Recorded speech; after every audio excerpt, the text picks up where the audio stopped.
What's up, everybody? I hope you're having a great day today. I know I am, because I'm going to ramble on about something that's never going to happen for the next however long this video is. Today is the start to a new series on this channel, aptly named, What Would a Blank Movie Look Like?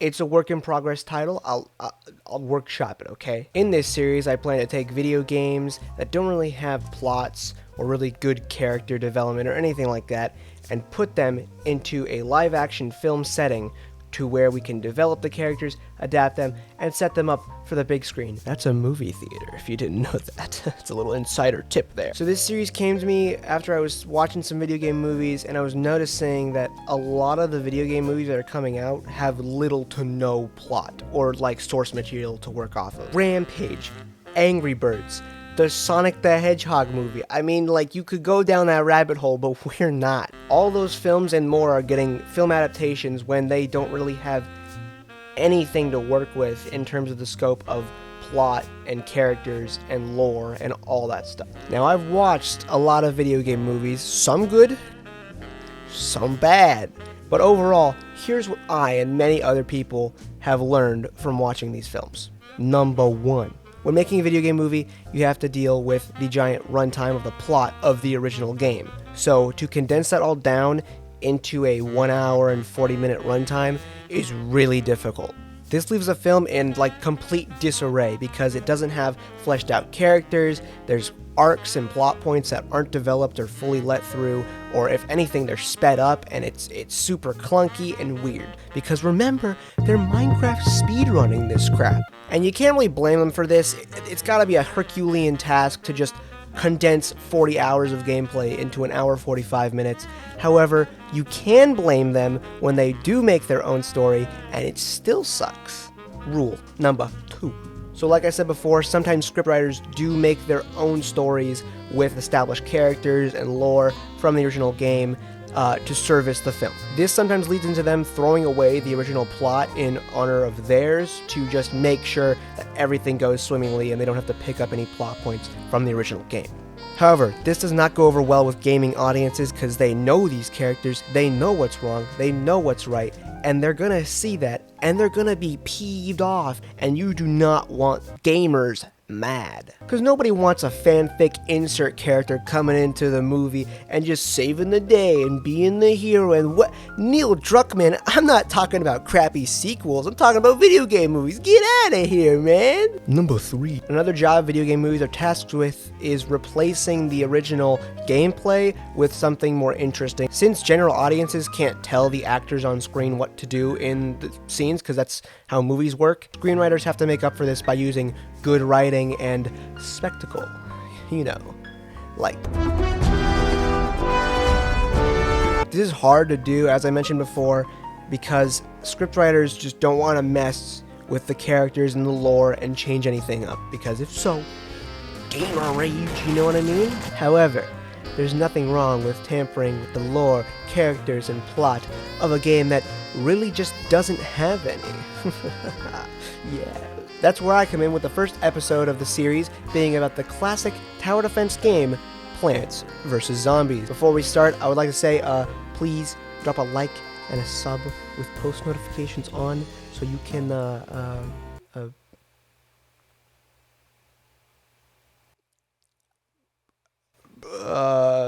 plant one pea shooter in the Fertile Crescent. Here are a few rules before we begin. These rules apply to all of the videos going forward that are in this series so that you don't get confused, but I will remind you at the beginning of all these just to make sure we're all on the same page. Rule number 1. I did not and will not write a full-fledged script for this fake movie.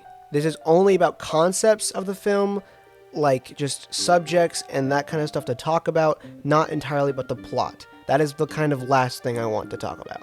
If you, however, want to write your own full-fledged script on my concept or even your own, let me know. Send it to me over on Discord. I will read the whole thing. You do not understand. I will read the entire thing. Please. Rule number 2. This film is not going to happen. It will never happen.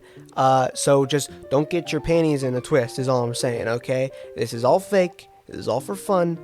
I don't need, a hate mob coming after me. If you do disagree with a part of the video, let me know in the comments below. Let me know what you would change, what you would take out, what you would add. I would love to hear from you people, the PvZ enthusiasts. However, if EA does make a PvZ movie, you call me first. Don't you understand? You call me first, right? And rule number 3, I do not know every facet of lore from the games that I'm covering. I understand that there's the comics, and there's the game, and then there's sequels, and all that crap. I get it, and you want me probably to review all of it. However, there is no way I could fit all of that lore into a movie in ample amount of time. Look at the Mortal Kombat movie, okay? That movie has a ton of stuff in it, way more than it should, but it did a good job at putting it all in there. I'm gonna try my best to go Mortal Kombat on this, but other than that, I don't know, hope and pray. How this video and subsequent ones in the series are gonna work is that I'm gonna list some background info about the game and the gameplay itself, then move on to the concept that I've developed for the film, maybe add some changes and that kind of stuff, and then go into the actual plot. With that out of the way, let's move on to the Plants vs. Zombies movie.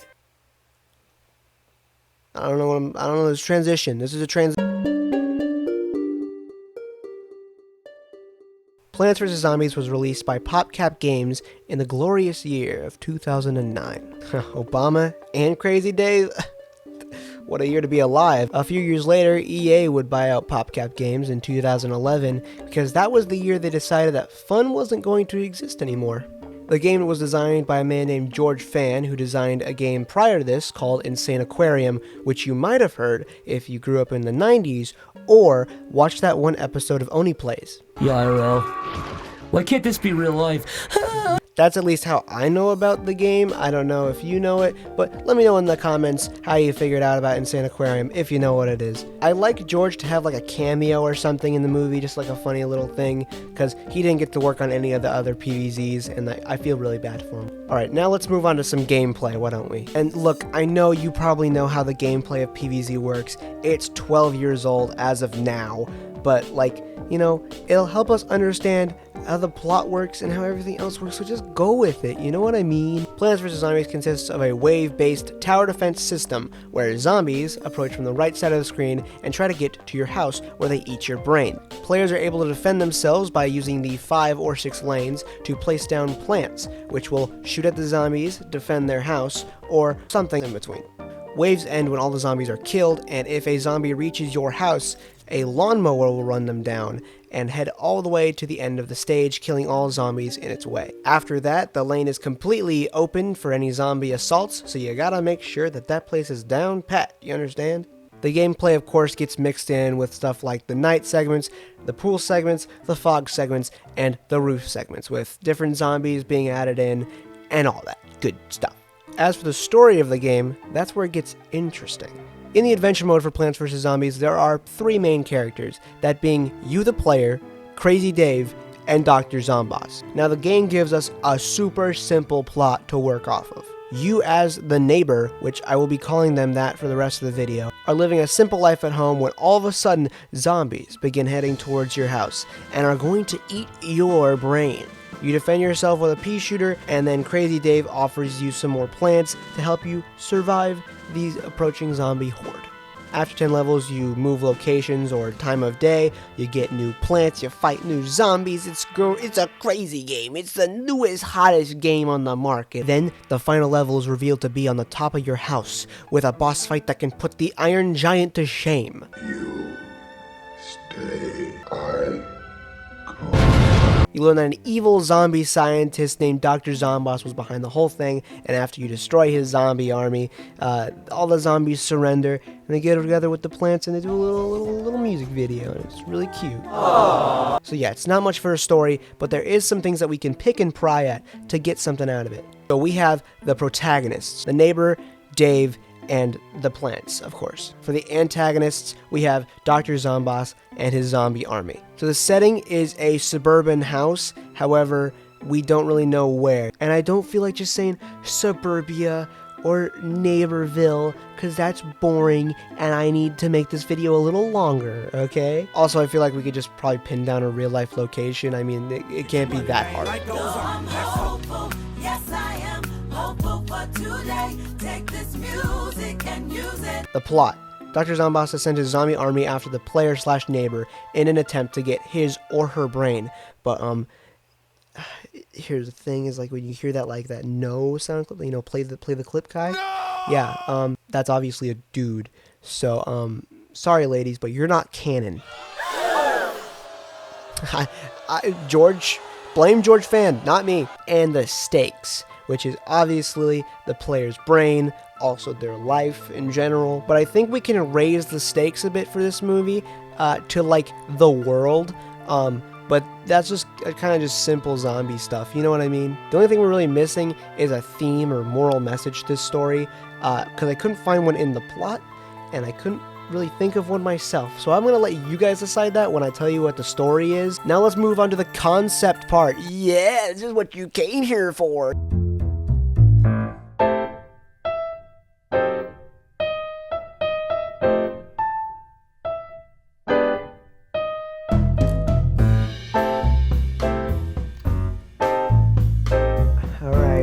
Let's address the elephant in the room.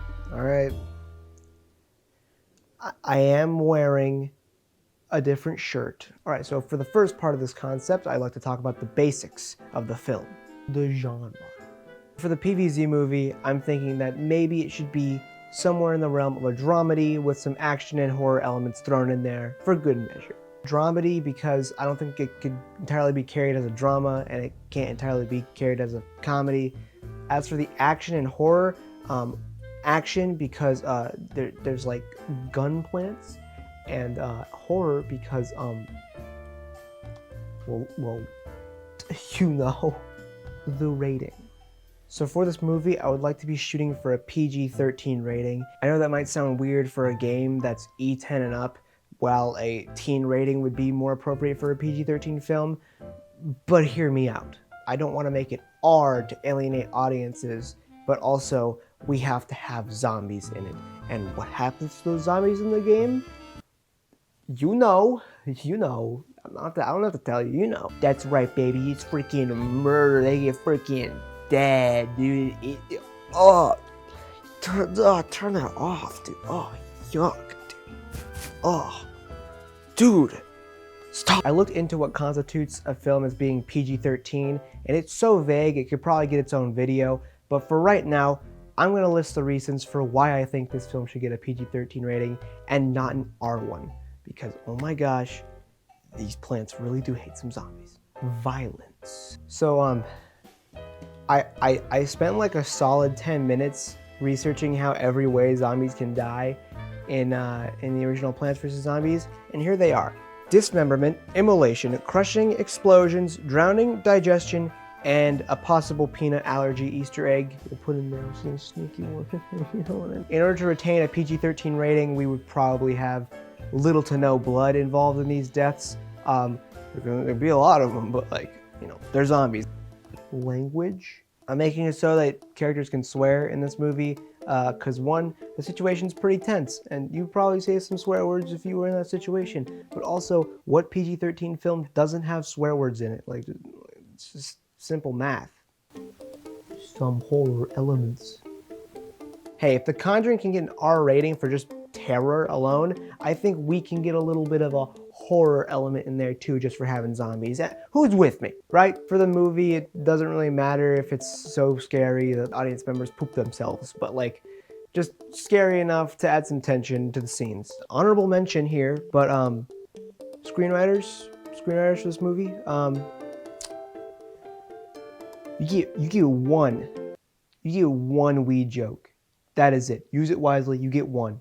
As for everything else, like the release date, the budget, the director, the crew, I'm not doing that because not only do I not care, but you most likely don't care. You're here to see what concepts I have for this movie, not the freaking mise-en-scène of the front yard on the first level. Fellow film students, that joke was for you.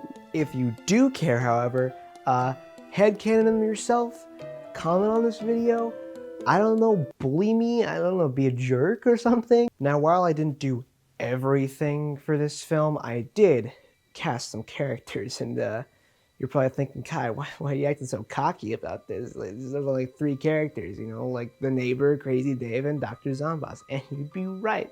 However, I look at you with blissful ignorance at that thought, because not only did I cast all of those characters, I also casted the entire Plants roster as well. That's right, baby. If it has eyeballs, it has a voice. And if it has a voice, it has an actor behind that voice. I want to first talk about the 3 main characters in detail, and then we'll get over to the plants. And I'll just do like a quick rundown of all those guys.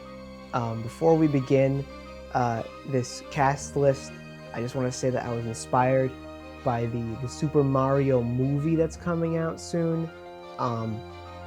So there's that. Just brace yourself is all I'm saying. All right, Crazy Dave. After thinking about it for like 0.2 seconds, I came to the conclusion that it should be, well, David Harbour. I'm not taking an L on this. This and this. It's a match made in heaven. This is Robert Downey Jr. playing Iron Man level accuracy. That one guy who played Crocker in the live action Fairly Odd Parents movies accuracy. This is perfect. He was meant for this role. Large man, check. Orange-ish hair, check. His name Dave?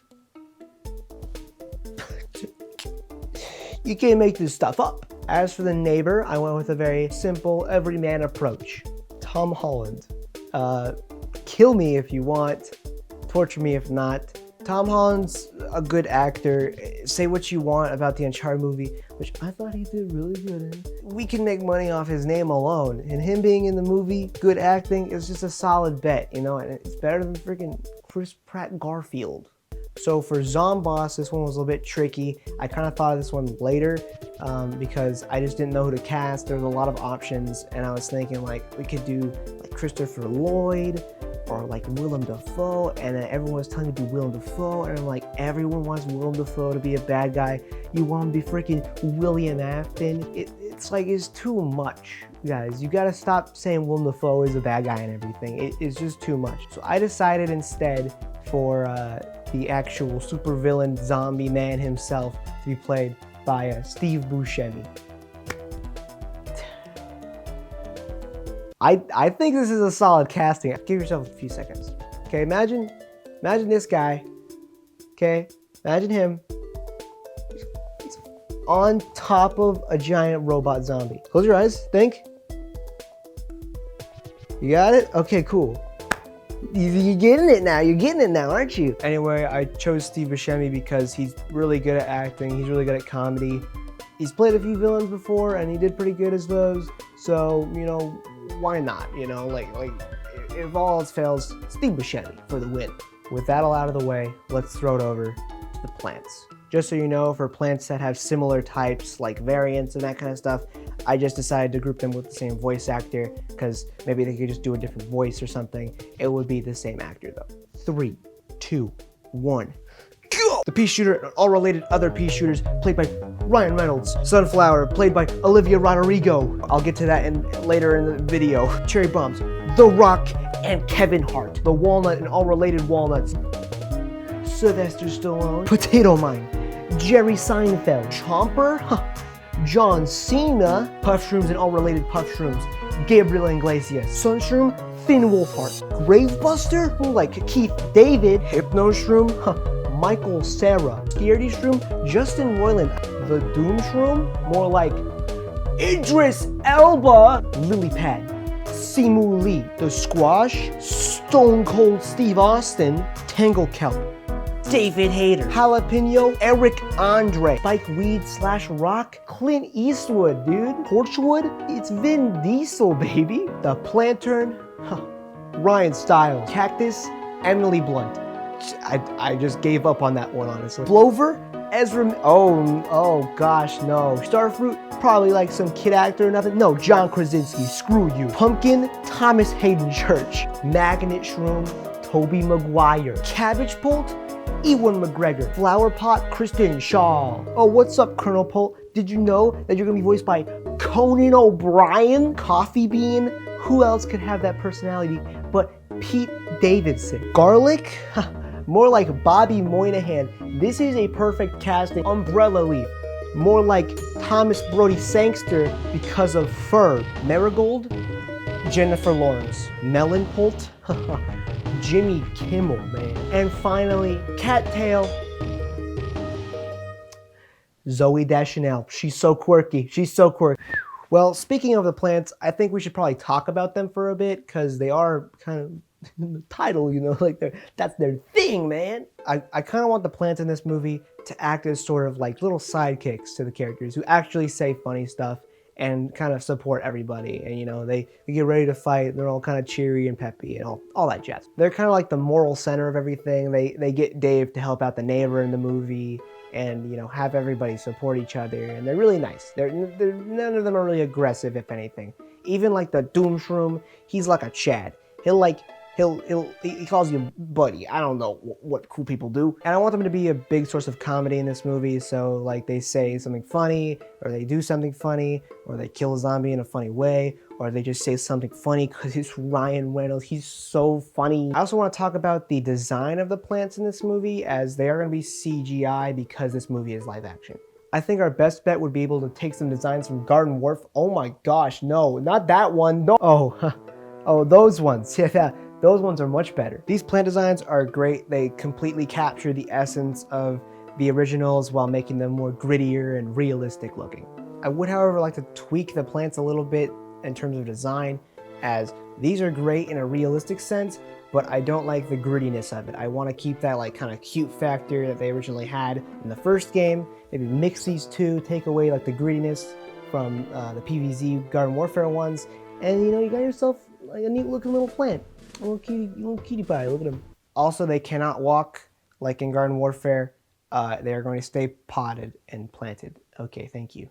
Moving on. Let's talk about zombies, because they're just as important. In terms of actual narrative significance, the zombies don't really have any that much. It's really just an obstacle for the heroes to overpass until they get to Zomboss. However, that doesn't mean we can't talk about them at all. One thing I do want to talk about is how the zombie thing works in PvZ, because this has kept me up nights. Just give me the answer, George. Typically in zombie fiction, zombies are transformed in one of two ways. Category A being rising from the dead, a la Night of the Living Dead style, or B, where it's like a virus that someone contracts, and when that person contracts that virus, they become a zombie, and when they bite somebody else, that person becomes a zombie, and it's a zombie apocalypse. PvZ shows both versions of this, and it's hard to choose between one if they can't choose between one. We're just gonna kind of use like a similar thing where like they're dead bodies that like Zomboss transformed into zombies, and then those zombies can also bite people. Don't ask me, just ask George Fan. Another important thing that we have to talk about is the fact that the zombies are they're sentient. They can talk. Okay, they're not smart, but they can talk. They use different tactics. They can drive. They send notes to the player in pretty bad handwriting, but they still do it. They did it. In my opinion, this would be a great source of comedy for the film. You know, like Dave and the neighbor constantly disregard the intelligence of the zombies. Like a good joke could be like, they're looking out the window and they're like, oh, is that a mother flipping zombie on a Zamboni? What are the odds? And I think that this kind of humor works because that's kind of how the original humor worked as well. Like, I think we all got a little kick out of that dancing zombie, right? Like, am I right? Can I get an amen? Can I get an amen for the sisters in the back? Now let's talk about clothing. For the zombies, of course, not just in general.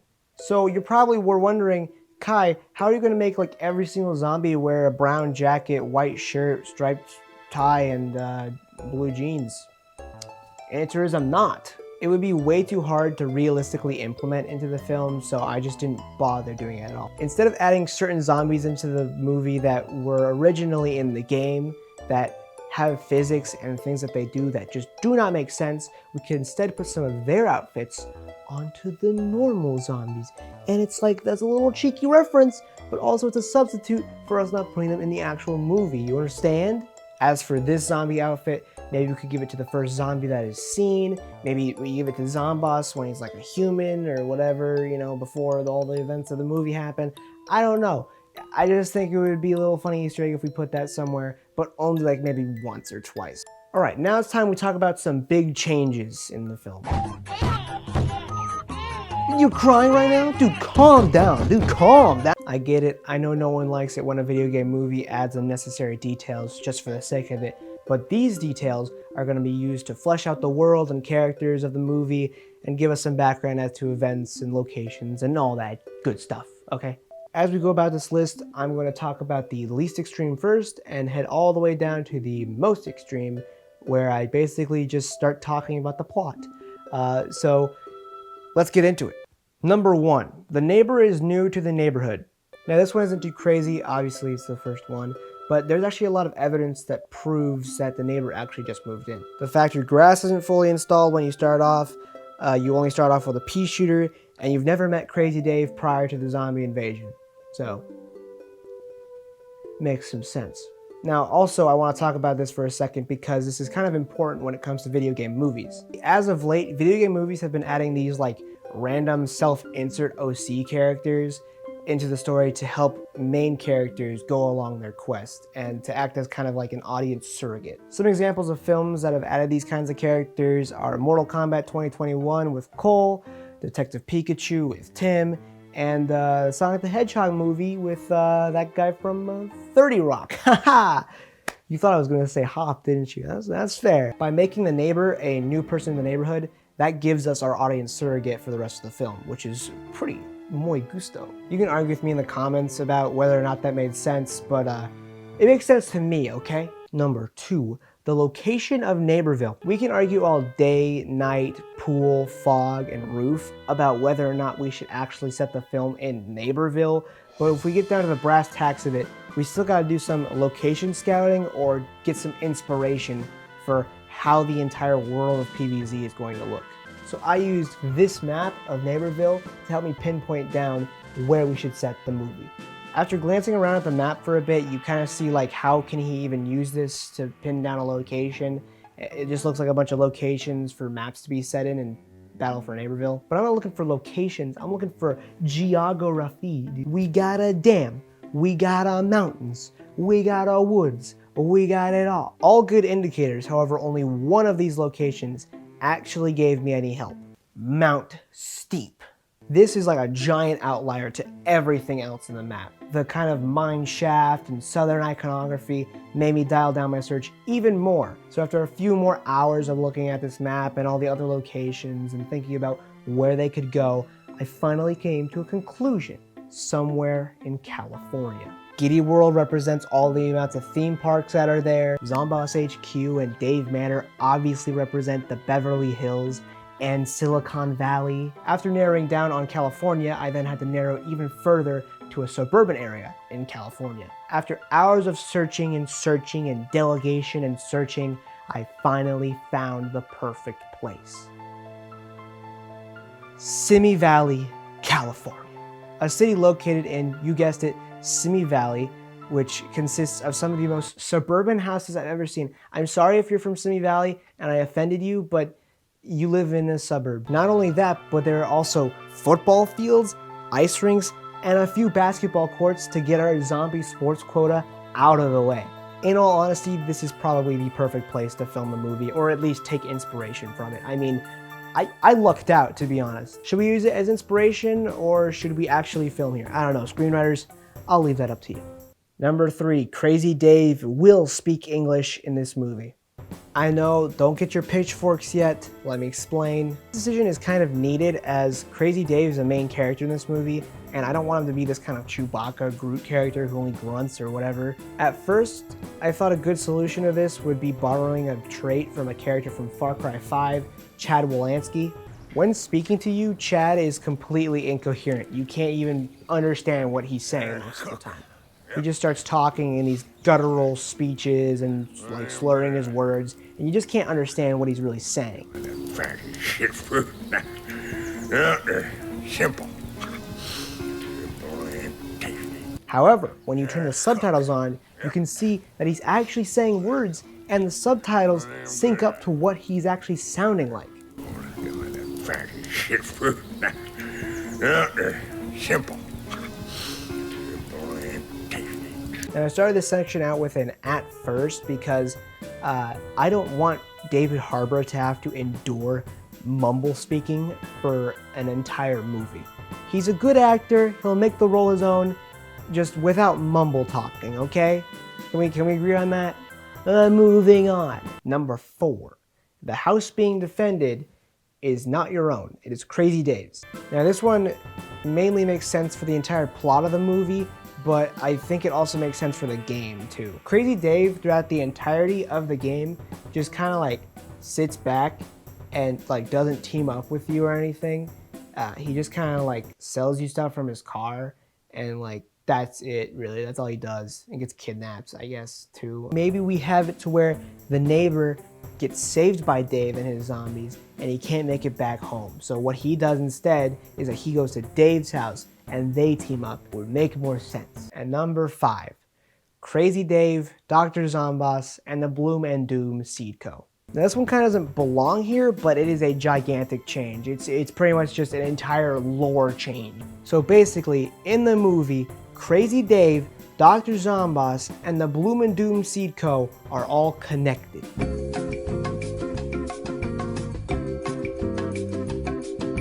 Crazy Dave and Dr. Zomboss were good friends in college or wherever they met up. Zomboss obviously isn't a zombie yet.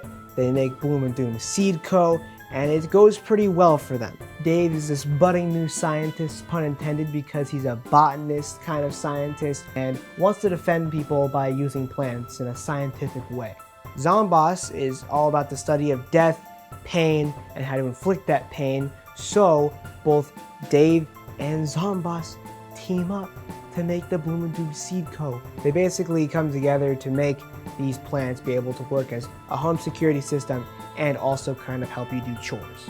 You know, like you could get a walnut to stop some leaks, you could use a lily pad for pool cleaning, you could use a torchwood for like a little bonfire with your buddies. That's pretty sick. And these plants will just all of a sudden grow up and be able to be used whenever you want, wherever you want, as long as there is dirt. However, Zomboss uses Dave's formula for these seeds to create life for a different purpose. Zombies. Zomboss was always infatuated with taking over the world. He's like a comic book villain. I don't need to explain this. There doesn't need to be much serious in this. Jim Carrey, the Eggman moment, okay? However, just before they can get their product out to the world, Dave finds out about Zomboss's evil plan to make zombies. In doing this, Zomboss tells Dave that he can't tell anybody about it because Zomboss is like a higher up scientist than Dave is, because you know he's all new and stuff, and Zomboss is like a Chad, dude. Like he's a gamer. Dave understands this and acknowledges this, but he said he's gonna find some way to stop him one day. Zomboss kicks Dave out of the company for finding out his secret. Dave goes to the police. They obviously say he's crazy. Whoa, origin story, you know what I mean? However, Dave left the company with his seed formula to make the plants grow instantly. And Zomboss needs that for his zombie army. So, each of them take 5 years trying to create their product to fight the other one in a climactic battle. However, Zomboss still has his company, so he still sells the seeds, and that's how he gets the money to make the freaking robot crap, you know what I mean? This is all before the story even begins. Dave will explain this later in the movie. I'm just saying it here so I don't have to repeat myself later in the movie and stop the entire thing just to explain lore. So, speaking of lore,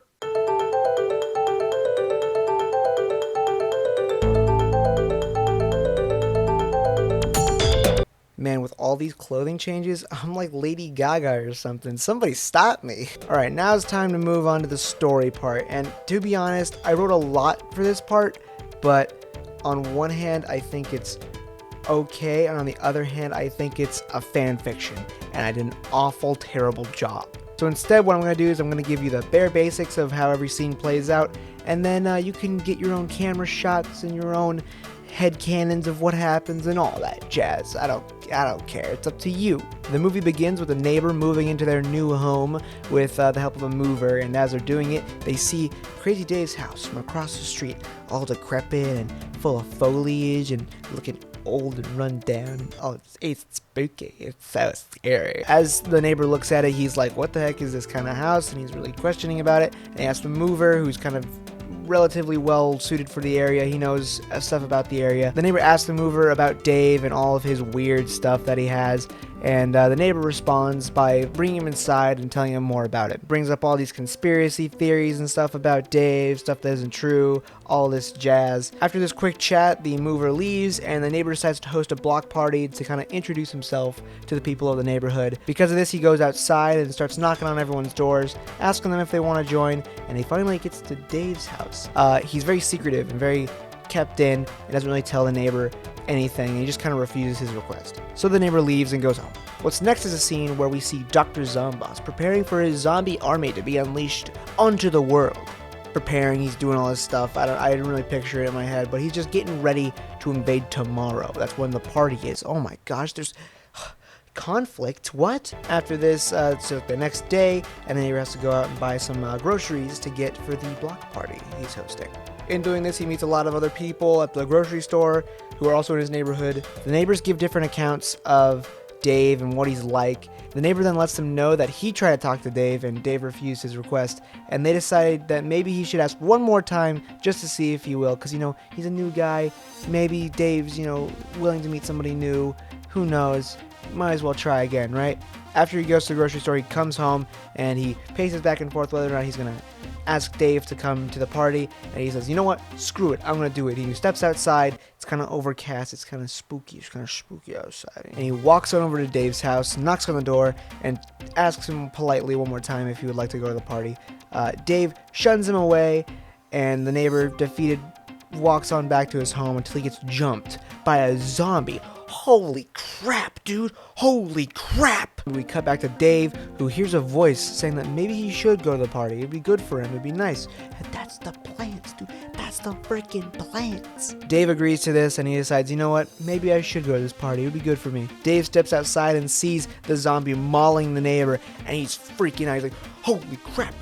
Today's the day. Dave runs back inside, grabs some seeds, throws them on the floor, and what pops up is a freaking pea shooter, baby. That's right. The first plant we see is a pea shooter, because that's from the game, dude. That's from the game. The pea shooter hits the zombie directly, knocking him off of the neighbor, and Dave beckons for the neighbor to come inside for safety.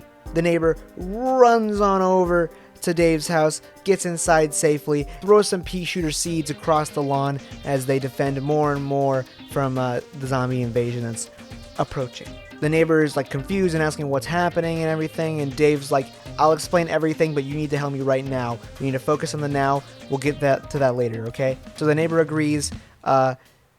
Dave says he's got to work on some more plants and stuff and get ready while he gives the neighbor a bag of seeds to place outside.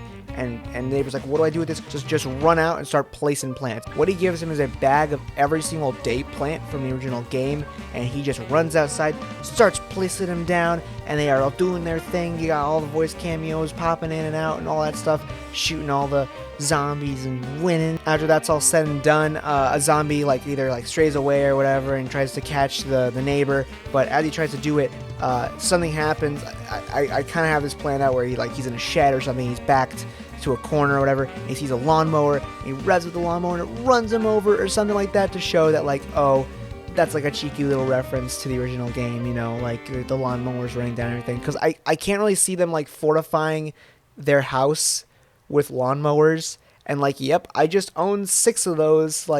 It's okay. I couldn't genuinely put that in there. I did write something about it, but I couldn't put myself to actually do it. After that giant action scene, the neighbor goes inside, talks to Dave, and goes, okay, now you're going to explain everything, right? Dave basically explains that he knows who did this and knows what he wants and knows that he is coming for Dave.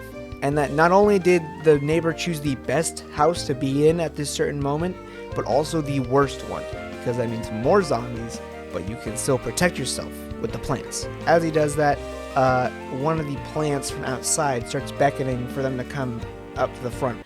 Probably Ryan Reynolds, because he's Ryan Reynolds. Are you going to argue with that? They go outside and they see that one of the zombies had a note in its hand. That's right, I'm bringing the note. I'm bringing the note into this. So they get the note and it reads, "Hello, we are going to launch an all-out attack on your house. Sincerely, the zombies." So it's shown that the zombies can communicate, but also that, you know, they're still funny. After reading this, Dave freaks out and he's like, "Shoot, we gotta get inside. We gotta prepare." Right as it's turning to night. So it's becoming nighttime, and that's how we transition to the night sections. Both of the guys run inside, get stuff ready for the zombie invasion. In order to get the fungi into the game, I thought maybe we could just say that the plants are tired and they fought a lot, so maybe they just gotta take a breather, you know, they gotta sit out for a bit, right? What follows this is like a very kind of like horror-like scene where they have to go out and plant the seeds while it's like pitch black or something like that. I don't know, don't ask me. So as they set up all the plants, they're kind of safe for the entire night because the plants got, you know, everything taken care of with the zombies. So the neighbor goes to bed on the couch, but like as he tries to, he just can't because of like the tense situation. Like there's zombies coming to eat his brains and all this stuff. Dave gets a good night's sleep because he's crazy. He's bizarre. While the neighbor just did not sleep at all and he's super tensed up. Dave goes over to him and it just kind of calms him down and gives him some coffee, and then also brings him over to the Zen garden in the backyard. Yes, that's right, I'm bringing the Zen garden into this. Yeah, get owned. After seeing all this, he's a lot more at peace, he's more comfortable, and we get like a nice scene where he's talking with them and, you know, making friends with them and that kind of stuff. And after that, Dave decides that he's just going to go work on some more plants. After this scene, we see another scene with Zomboss talking with another zombie about strategies and plans, and about how the last one that they did during the day segment didn't work. Zomboss says that they have to move all the zombie troops to Dave's house, get rid of him first, and then they can move on to everybody else. The zombie also asks if there's anything that they could do for like weapons or equipment or anything like that, and Zomboss ominously states, "The hockey stadium." What the frick? So the neighbor's talking with the plants, he's making friends with them, and as he's doing all this, he sees a hand perch over the fence. He runs over to Dave, who's working on some more plants, and he says that there's zombies around the corner, and they're gonna hop over the fence and start getting to the house. And so Dave goes to the backyard with the neighbor. When they get to the backyard, Dave introduces some more aquatic-themed plants, along with some more better suited ones for the backyard soil and all that jazz. And then it's just a pool segment. It's just a pool segment. I'm joshing. It's just a pool segment. As the zombies begin to hop over the fence and start walking in the yard, the neighbor and Dave both run, start putting seeds in the ground and making sure everything's set and prepared. And as they do that, they're pretty much done. They're set. All the plants can handle themselves. So they head inside and congratulate them putting down all the plants. Talk for a bit about each other and what they like and dislike and whatever you've seen a movie before. It's in this scene that Dave mentions his history with Zomboss and the Bloom and Doom Seed Co. and all that jazz that I mentioned in the concept at the very end. You can just go back to this timestamp and watch it over again so I don't have to explain it again. Okay, moving on. But as they're talking, something weird happens. They hear a rumbling, a shaking of some kind, and the entire fence falls down as every single lane has a Zomboni in it. Holy crap, dude. Dave and the neighbors see this. They're freaking out. Dave says, find a jalapeno. They look around. He gets a jalapeno seed. And he says, run over, plant it. And he goes over. And as they're all in like a line, because they're rushing in a line, you know, he puts it down in the right moment. And it's Eric Andre. And he blows up every single Zamboni. It's freaking cinema. Scorsese would love this movie. After this, we get a scene of Zomboss frustrated that the plan didn't work and go according to plan. However, he has an ace up his sleeve. Zomboss checks the weather, and it says that there's a fog rolling into town in only a few hours. So Zomboss decides to use that to his advantage. What a devious fellow. He also eyes a mysterious substance, probably the zombie formula, because he has to be half zombie by the end of this movie, so might as well tease it. Yep. Okay, moving on. After this, we get another montage of Dave and the neighbors setting up defenses for the night to come, and they figure out that there's kind of a fog also coming in. So Dave also introduces the Plantern. That's right, the boy, the homie. Dave says he'll go out to plant the seeds because he knows how the planterns work and where they should be placed and, you know, all that stuff. What follows is a very tense scene where Dave has to wander through some fog without getting hit by any zombies. Very scary, very big scary in the theater. The white woman, she scream! After Dave plants these down, the neighbor also plants down some normal plants, and it's a really tense action scene. All this jazz, you know how it is. Anyway, after all of this, they go inside and then head back to sleep. They wake up, congratulate themselves on a job well done, and then they realize that Zomboss is probably getting desperate, and they decide to head to the only place that he can't really get them, the roof. Huh, what a bunch of goobers. After this, we get our last Zomboss scene where he's planning to unleash the Zombot on Dave's house after a couple of zombies weaken him a bit. We see the Zombot fully built and ready to kick some plant butt. But also, we see that Zomboss starts to inject himself with the zombie serum. Oh my gosh, he's convulsing and freaking out, and he throws it aside, but only it's half full. So he's gonna have zombie, half man kind of thing. It's ooh, how'd you think of that? Ooh. Dave and the neighbor get ready for the zombie assault on the roof, and after adding some new plants and introducing some new things and features, they finally get ready to take on some zombies. More zombies climb onto the roof, start attacking and stuff, and then we get introduced to the Gargantuar, who has the imp on his back, and he has the giant utility pole with him as well, and it's a big action scene. It's crazy. Once that scene's over, we see the Zombot from far away, and it marches towards the house. In seeing this, Dave and the neighbor get together, put the plants where they need to go, and get everything set up for an epic final battle. Dr. Zomboss shows up. You can see that he's actually a zombie now. He monologues a bit about being evil and taking over the world with the zombies, yada yada. He's an evil villain. We get it, move on. Grabs Dave and steals him from the neighbor, telling him that he's hopeless and defenseless, but then the neighbor's like, loser, I know Kung Fu. I can destroy you now, watch this. And he plants all the plants, and he wins, and he saves the day and Dave. However, Zomboss doesn't die. We're not going to kill him. We're just going to, put him in prison. I mean, I don't know. Do you think we should kill him? I mean, he's a pretty bad dude. He just turned, half of an entire city into zombies and also killed a lot of people. So maybe we should kill him. I don't know. I'll leave that up to you.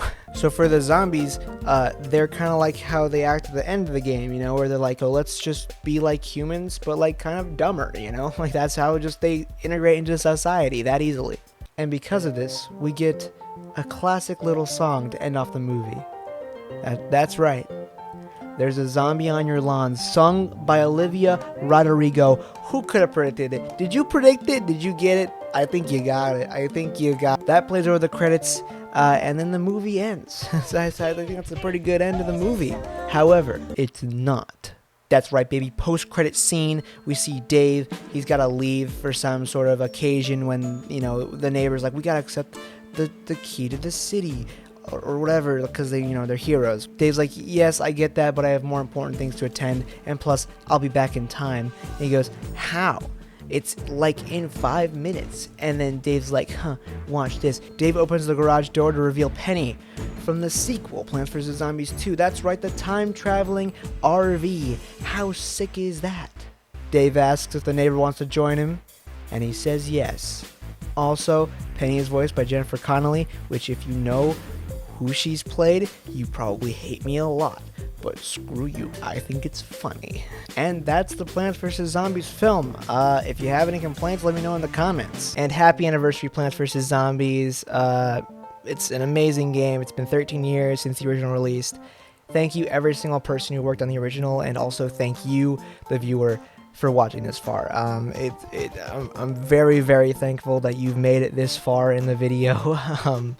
Working on this video, it's a lot. It's a lot of scripting, a lot of recording, a lot of editing, and I'm very grateful that you've watched this far to enjoy that content that I've made. It's just incredible, and I'm being real here. There's no cuts or anything like that. Just thank you so much. I really do appreciate that. I also want to give a thank you to my buddy Luno, who gave me that Far Cry 5 footage. He's Chad. He makes video essays over on his channel. They're really good. Go and subscribe to him and The Funny, his gaming channel with his buddies. Really good stuff. To Ruscel Torres, who made the Plants vs. Zombies cover album, the jazz cover album that I used throughout this video and while I was writing the script for this video. Thank you. It's a banging album. Amazing work there. Definitely go check that album out. It's a lot of good songs. Every single song is a banger. Not a single one is, mid or whatever. And also thank you, Twitch chat, for being there with me while I wrote this video and scripted it out and just, finished it, right? Thank you so much for being there with me.